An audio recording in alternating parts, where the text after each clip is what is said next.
Hey, what's going on, everyone? This is Maximus here. Today, before I started streaming, I wanted to go over an old game of mine as Huntress and just point out like a few things, analyze it. Basically, try to show it in a light that would help out aspiring Huntress mains. Because my casual matches in a fog video was kind of against not really the best of survivors. And this group, while they were a little bit better, but not by much, at the same time, I played a lot better this game than I did in that casual matches in the fog video. So I wanted to go over this one and basically explain my thought process throughout the whole thing. I played a lot of Huntress. Someone spawned in my Whispers range. So yeah, first thing you should notice, or first thing I should point out, I think this is patch 2.2.2. This is definitely before patch 2.3. And I think it was after patch 2.2.0, which was when they tried to change Huntress's hatchet hitboxes to be way too small. And I'm pretty sure, yeah, I know for a fact this is after the hatchet hitbox change got reverted. So just wanted to point that out. During this patch, people would just spawn in your terror radius, and it was stupid. So, since I heard Whispers proc while this screen pan was going, I was just like, okay, whoever's in here, I'm just gonna let them live, because that's fucking stupid. I don't know who, but whoever it is, I'm gonna let them fucking live. Because that was pretty fucked up. Although I think whoever was on here also spawned in my Whispers range, which is even weirder, but it is what it is.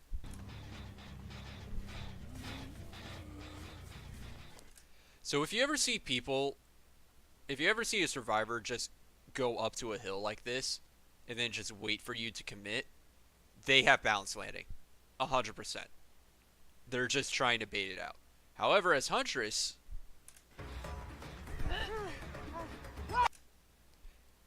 you can play around it. You can play around this and sprint bursts as long as they're not like actually smart.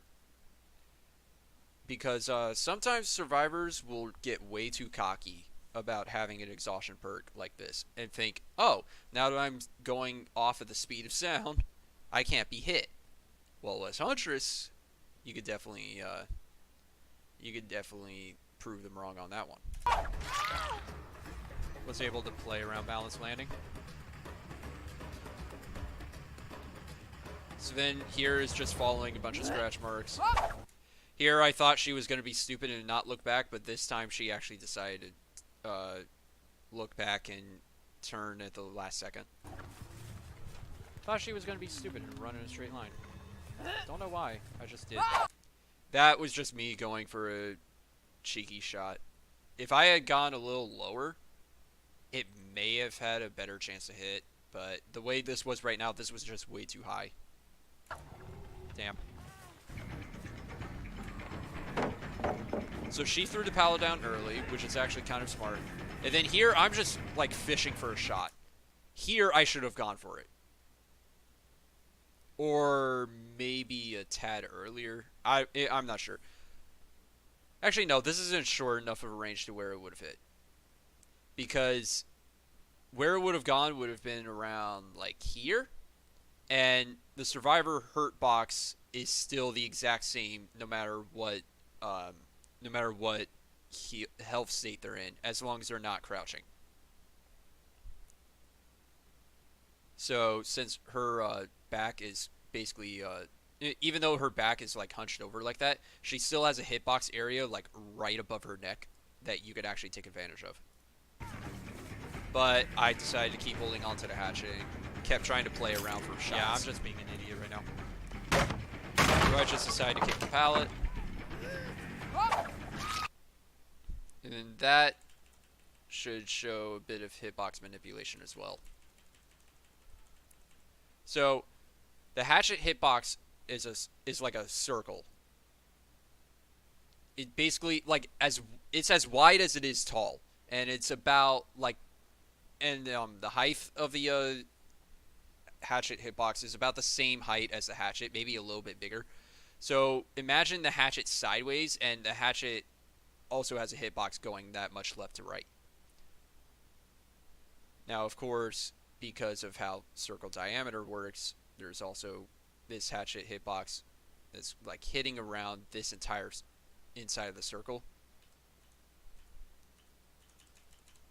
And Nia's hurt box, even though her arm is extended out right there, like her elbow is pretty much at the border of how wide the survivor hurt box is.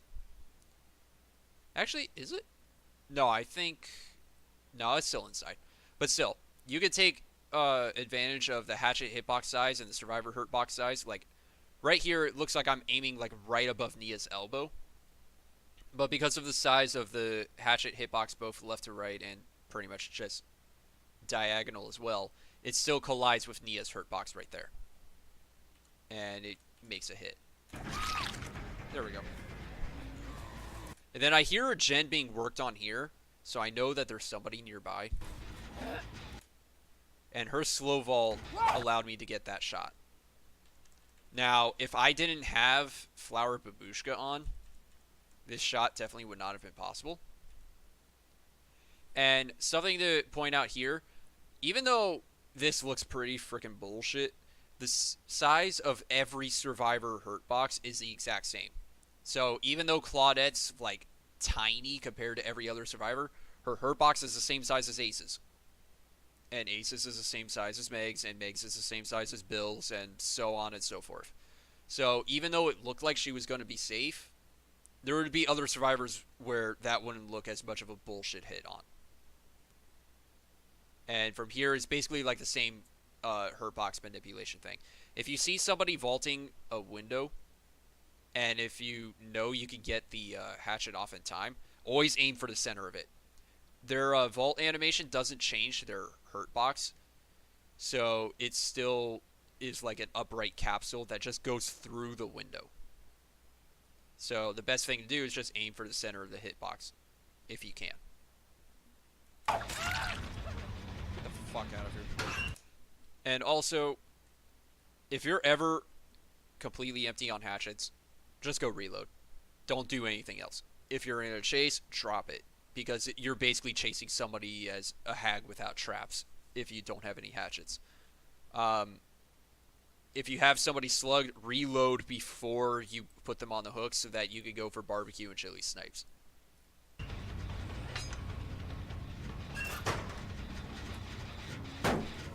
Then I just kicked the gen because I've got nothing better to do. Let that person live even though she spawned right in my fucking whispers range. Now, I say I'm letting this person live because despite they lived in my whisper, or despite that they spawned in my whispers range. However, honestly, when you go and reload, you're basically giving up like having a good eye and good idea of where they are. So if you don't have a good idea of where somebody is, especially if you still have ruin up, you might as well just put whatever slug you have on the ground on the hook.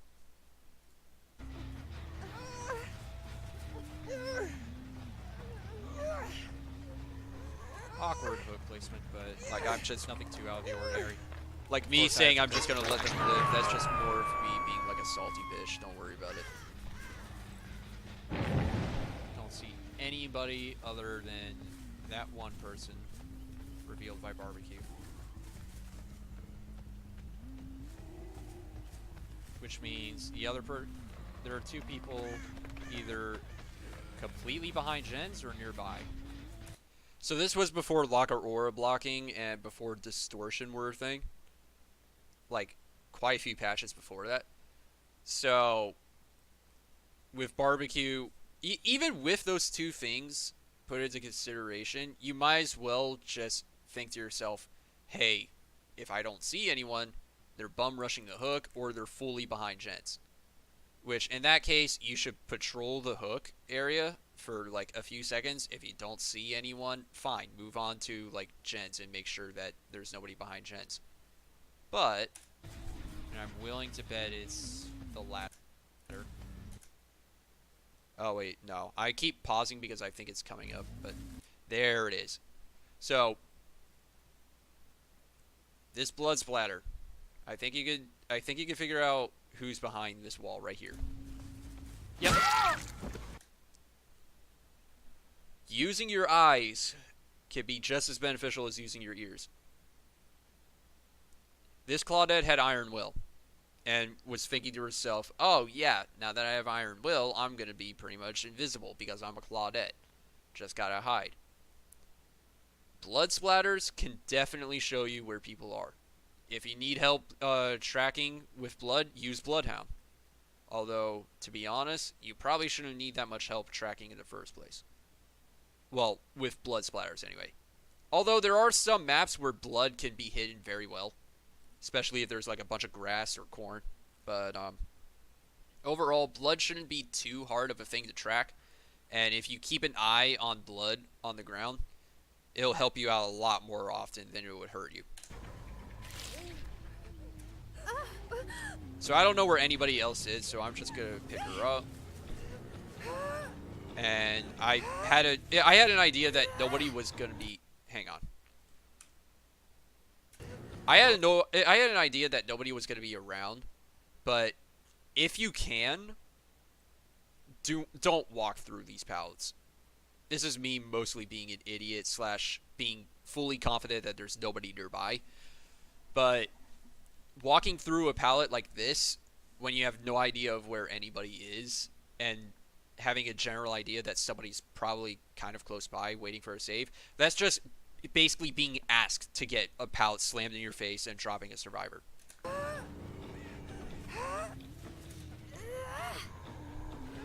I place her on the hook.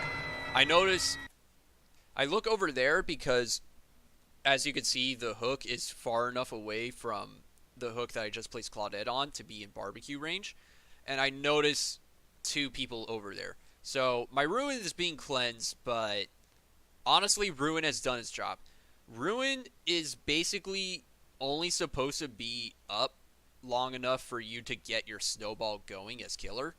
Because once you get your snowball going, then it starts becoming a lot more balanced and more of, okay, can I have enough skill to place these survivors in a situation where they can't recover from? Or are they going to recover from this and just gen rush and get the fuck out? So I've basically got I've got 2 hooks. No gens have been completed. And there's one person's spending time cleansing Ruin. The other one is probably off trying to repair a gen.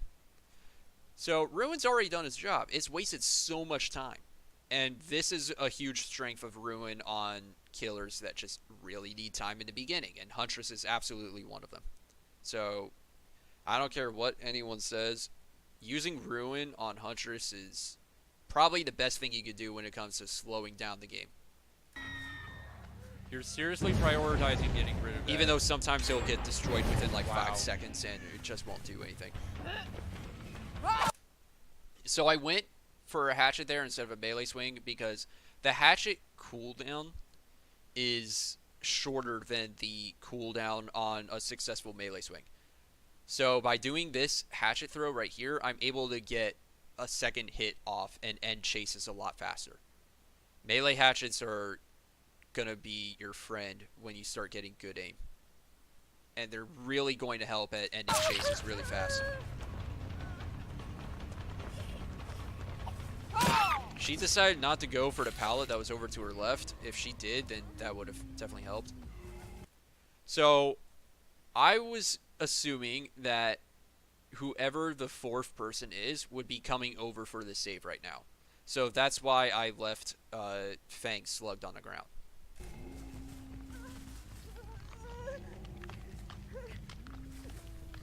And it turns out I was right.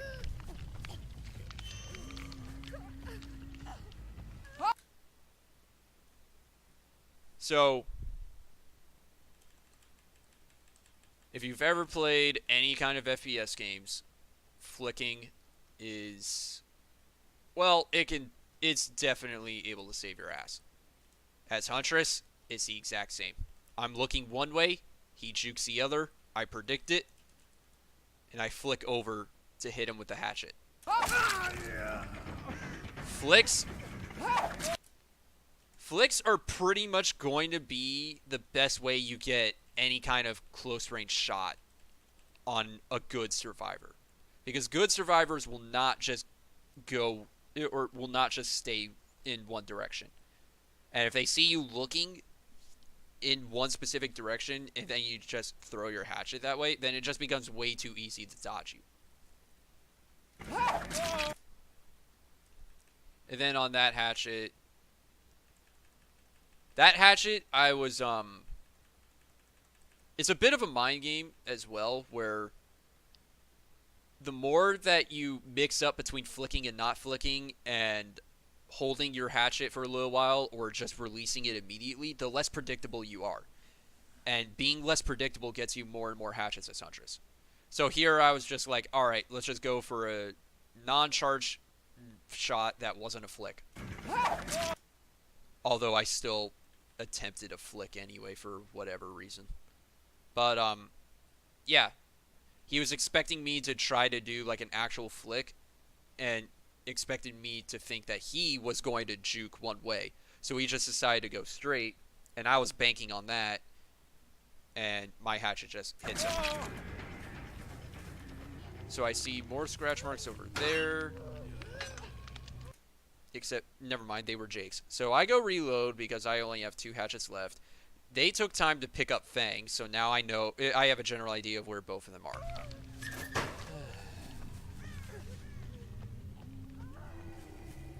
So now I go back over to this area. Nurse's Calling is amazing. Definitely helps you find stragglers and people who are just trying to heal. Nurse's Calling is one of my favorite perks in the entire game. It's easily one of the best. Run it on any killer you possibly can, other than killers who just need the perk slot for something else. Like I run Nurse's Calling on. Actually, I run Nurse's Calling on every single one of my like top tier killers. So yeah, if you just need any more idea of how amazing that perk is, that should probably be enough. I still try to go for a tricky kind of hatchet shot. I basically have this game won. Damn. Just me being an idiot. There's no reason to go for a melee hatchet here because, like, she's already injured. So the attack cooldown doesn't really matter.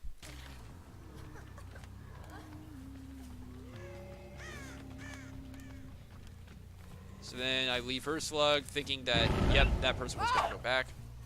I throw a hatchet right there thinking that they would try to rush for the pallet, but they decided to not rush for the pallet. So they like went off to the side immediately, so they just weren't hit by the hatchet at all. Damn.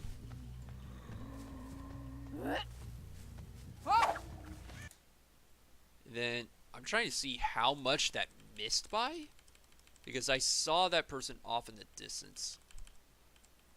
Also, like, the quality looks a little weird right now because I play the game at 1080p, but then I record and stream at 720, so it's like trying to compress pixels a bit to downscale the resolution. So sometimes if you like look really closely in specific areas, it just doesn't look that good. So yeah, basically it just depends on your resolution settings, what you're going to be able to see clearly at what distance. So how much did I miss by? Oh my god, that was so close. If she had juked, if she had turned the corner just a tad earlier, that would have hit. Feels bad, man. Aww. And then I noticed scratch marks on the wall, which there's no way they could have came from Claudette. So close. But then I hear Nia anyway. Just in case if I didn't already know. So I place her on the ground.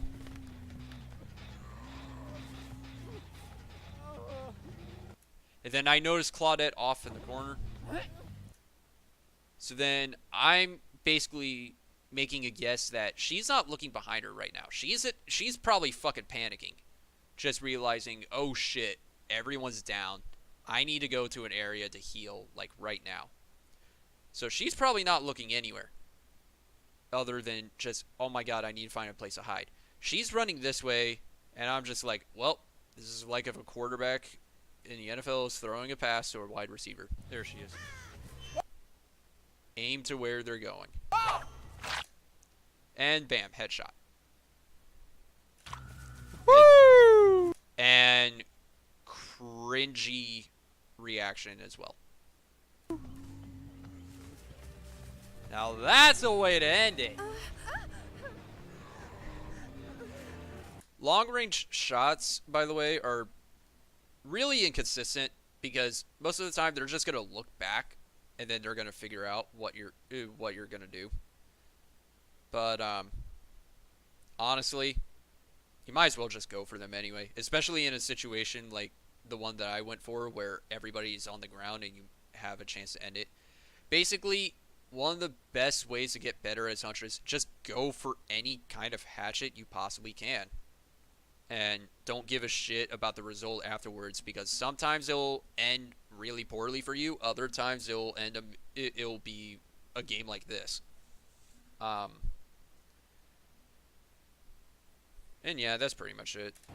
The rest of this match is just picking up slugs. Now that's a way to end it. With long range shots, barbecue and chili definitely really helps. If you see, like, I didn't really have a good chance to do so in this match because of the amount of debris. I've been hitting those long like shots all over the place. Really glad to see some progress on my favorite.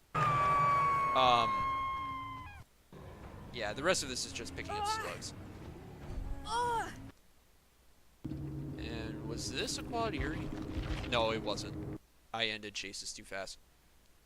But yeah, this is the builds of all the survivors.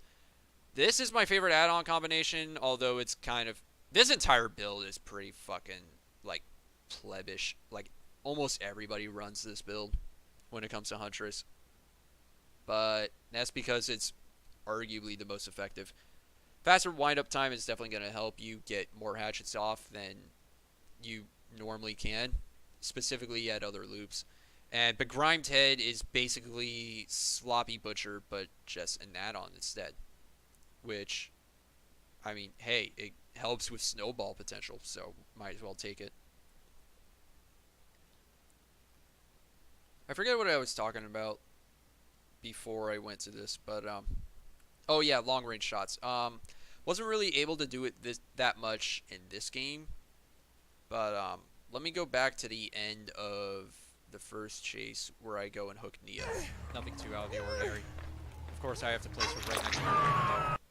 So normally, if there wasn't like a wall right here, I would be trying a long-range snipe on this person revealed by barbecue right here. Just always go for any long-range snipes that you possibly can with barbecue and chili, as long as you know there's no way the hatchet can really be eaten up by just some random shit. Because, I mean, it's a low-risk hatchet, and the reward can be amazing. Like, you could just get a free hit on somebody, and that basically makes them take more time to heal. So, might as well just go for it if you can. But the reason why I didn't go for it here is because I saw this wall right here, and I knew if I tried to go for this hatchet, it would have just been eaten up by this, and it would have just been a waste of everyone's time. Anyway, thank you for tuning in. Hope this gave you guys some insight onto some tips and tricks of the play with Huntress. And yeah, that's about it. Hope to see you guys in my stream today. This is Maximus signing out. Have a good one.